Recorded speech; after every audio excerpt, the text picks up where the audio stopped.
मित्रांनो, पाकिस्तानने केलेल्या गोळीबारानंतर आता भारतानेही त्याला चोख प्रत्युत्तर दिले. गुरुवारी रात्री जम्मूमध्ये भारतीय लष्कराने पाकिस्तानच्या हल्ल्याला हवेतच त्याची जागा दाखवली आणि या सगळ्यामध्ये आता बलुचिस्ताननेही आपला हात चांगलाच धुवून घेतला आहे.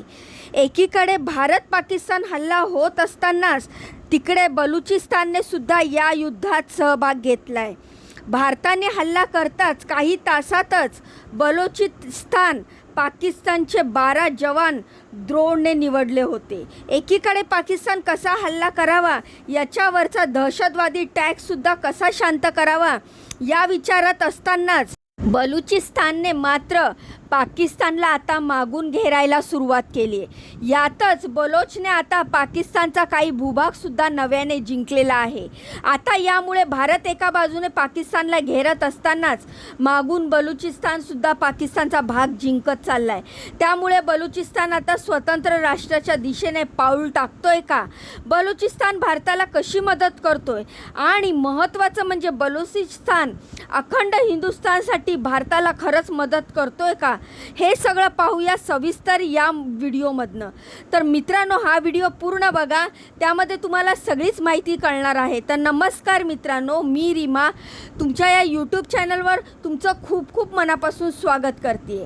तर मित्रांनो, भारताने पाकिस्तानला पूर्ण पॅक केला आहे. तिकडे बलुचिस्तानसुद्धा पाकिस्तानला जाम केलेला आहे. आधीच बलुचिस्तान पाकिस्तानवर युद्धाच्या तयारीत होतं. यातच बलोचीच्या LNA संघटनेने पाकिस्तानच्या रेल्वेलाच हायजॅक करून मध्यंतरी त्यांचे 100 सैनिक ठार केले होते. आता यामुळे या बलोच सैनिकांची चर्चा झाली. सगळे VIP लोक या रेल्वेतून जाताना बलोच लिबरेशन आर्मीने केलेला हा हल्ला पाकिस्तानला चांगलाच धडा शिकून गेला. पण मित्रांनो, बलोच पाकिस्तानवर एवढं खार खाऊन का आहे? हो, त्यामागचा इतिहास काय आहे? पण जरा आपण समजून घेऊया, मग मूळ मुद्द्याला हात घालूया. तर मित्रांनो, पाकिस्तानची निर्मिती झाली आणि कलाड संस्थानं म्हणजेच बलोचिस्ताननं सुद्धा स्वतंत्र राहायचा निर्णय घेतला. यातच बलोचला भारताचंही यायचं होतं, पण पर्वतरांगामुळे बलोच भारतात येऊ शकत नव्हता. नंतर बलोचिस्तानला स्वतंत्र राष्ट्र घोषित केल्यावर पुढे पाकिस्तानने बलोचिस्तानला पाकिस्तानात यायला सांगितलं, मात्र त्यांनी ते नाकारलं आणि पाकिस्तानी सरकारने तेव्हा बलोचच्या कितीतरी नेत्यांकडे लष्कर पाठवत कब्जा करायला सुरुवात केली. तेव्हापासूनच बलोचिस्तान व पाकिस्तान यांच्यात युद्ध होत राहिले. यातच बलोचचं मोठं क्षेत्रफळाच्या दृष्टीने लोकसंख्या कमी आहे. त्यातच तिथलं सरकार आणि काही संघटनात शिक्षण सुविधा यावरून वाद आहे. कारण बलोचचं हे मागास राष्ट्र राहण्यात तेथील सरकार कारणीबद्ध आहे, असं तेथील BLNA संघटनेचं म्हणणं आहे. यातच पाकिस्तानच्या खुरापतींना याच संघटना नेहमी समोर जातात. रेल्वे हायजॅक करण्याचा कारनामा मित्रांनो याच बलोच संघटनाचा होता. यात बलोचिस्तानच्या भारताबद्दल सॉफ्ट कॉर्नर राहिला आहे. ते काही दिवसापासून भारत पाक युद्धात दिसून आलं आहे. कारण भारताने हल्ले सुरू करताच बलोच लिबरेशन आर्मीने पाकिस्तानला चांगलीच घेरायला सुरुवात केली आणि जमेल तसं पाकिस्तानच्या नव्या भूभागावर त्यांनी आपला बलोचचा झेंडा फडकवलेला आहे. त्यामुळे बलोच लिबरेशन आर्मीने आता 1/3 बलोचवर आपला दावा केला आहे. BLAचं असं म्हणणं आहे की काल रात्री जमनारच्या ढांग एरियामध्ये पाकिस्तानी सेनेच्या सैनिकांना निशाणा केला. आता यामध्ये एका पाकिस्तानी सैनिकाचा मृत्यू झाला. यातच BLAने कितीतरी पाकिस्तानी ठिकाणावर ग्रेनेडचे हल्ले केले. यामुळे पाकिस्तानाच्या ताब्यात असलेला बलोचिस्तानचा तो भाग BLAने पुन्हा ताब्यात घेतला आहे. यातच पाकिस्तानातील क्वेटा शहरात सुद्धा BLAने हल्ले केल्याचं स्थानिक बोलत आहेत. बलोच लिबरेशन आर्मीने अत्याधुनिक तंत्रज्ञानाच्या सहाय्याने हल्ले केल्याचं पाककडून सांगण्यात येतं आहे. आता यात पाकिस्तानाच्या सिक्रेट कम्युनिकेशन टॉवरला निशाणा बनवून त्याला रिमोट कंट्रोल IDने हल्ले केल्याचं सांगितलं जातं आहे. आता यामुळे मित्रांनो पाकिस्तानला दोन्ही बाजूने उत्तर द्यावं लागते. इकडे भारत, तिकडे बलो सेलिब्रेशन आर्मी. त्यामुळे पाकिस्तानने थेट आपल्या ट्विटर हँडलवरून आवाहन केलं की आम्हाला कर्जाची आवश्यकता आहे. यावरून पाकिस्तान मित्रांनो चांगलंच ट्रोल झालं आहे. पुढे या ट्रोलिंगपासून वाचण्यासाठी त्यांनी असंही सांगितलं की आम्ही कुठल्याही प्रकारे कर्जाची मागणी केलेली नाही आहे, उलट आमचं ट्विटर अकाउंट हॅक झालं आहे वगैरे वगैरे.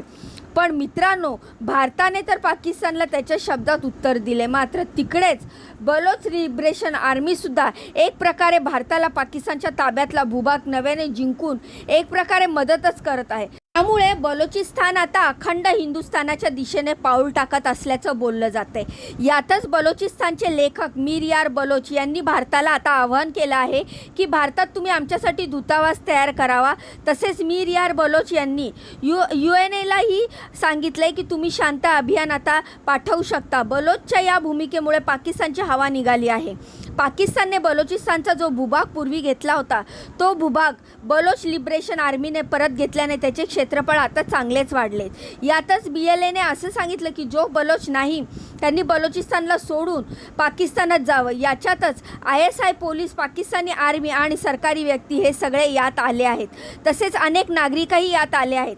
आता यातच BLAने अशा रेल्वे हल्ल्यामध्ये बलोचला भारताने मदत केली होती असं पाकिस्तानचं म्हणणं होतं. मात्र भारताने पुरं मागितल्यावर पाकिस्तान काही बोलू शकत नाही. यातच BLAने पाकिस्तानसह चीनला सुद्धा इशारा दिलाय की आमच्या संसाधनावर पाकिस्तानच्या माध्यमातून तुम्ही जर बलोचवर कब्जा करत असाल तर आम्ही ऐकणार नाही. आणि बलोचने नवा भाग जिंकून कशाप्रकारे मेसेज दिला हे आम्ही या युद्धात उतरलेलो आहे. यामुळे पाकिस्तान आणि चीनकडे पाकिस्तान आता चीनकडे मदत मागत असलं तरी चीन थेट यामध्ये येऊ शकत नाही. भारताने केलेला हल्ला हा प्रत्युत्तर म्हणून होता. त्यामुळे पाकिस्तान काही करू शकत नाही. आणि BLA आर्मीने आता त्याच्या पाकिस्तानच्या ताब्यात असलेला बलकचा भूभाग जिंकत दाखवून दिलंय की पाकिस्तानने आता बलोचच्या नादाला लागू नये. आता त्यामुळे मित्रांनो, पाकिस्तान आता पुरतं घेरलं गेलंय. अखंड हिंदुस्थानचं स्वप्न आता बलोचच्या रूपाने आणि भारताच्या हल्ल्याने साकार होतंय की काय अशी चर्चा एकूणच रंगू लागलेली आहे. तर मित्रांनो, बलोचिस्तानच्या या भूमिकेबद्दल आता तुमचं काय मत आहे? बलोचिस्तानने भारताच्या हल्ल्याआडून पाकिस्तानकडे असलेला जुना भूभाग जिंकून भारताला ही मदत केली आहे का? भारताचा याचा पुढे काय फायदा होऊ शकतो? आणि पाकिस्तान आणि भारत आणि बलोचिस्तान हल्ल्याने पूर्तयुद्ध घेतल्याने पाकिस्तानाचं काय होणार? आणि बलोचसह पाकिस्तान अखंड भारतात येणार का? आपलं पण मत मला कमेंट करून नक्की सांगा. तुमच्या या सगळ्या माहितीबद्दल काय प्रतिक्रिया आहेत त्या देखील मला कमेंट करून सांगा. व्हिडिओ तुम्हाला आवडला असेल तर व्हिडिओला लाईक करा, चॅनलला सबस्क्राईब करा. तुमच्या या बहिणीला पुढे जाण्याचा एक चान्स नक्कीच द्या. तर भेटूया पुढच्या व्हिडिओमध्ये अशीच महत्त्वपूर्ण दमदार अपडेट घेऊन. तोपर्यंत स्वतःची काळजी घ्या. बाय आणि नमस्कार.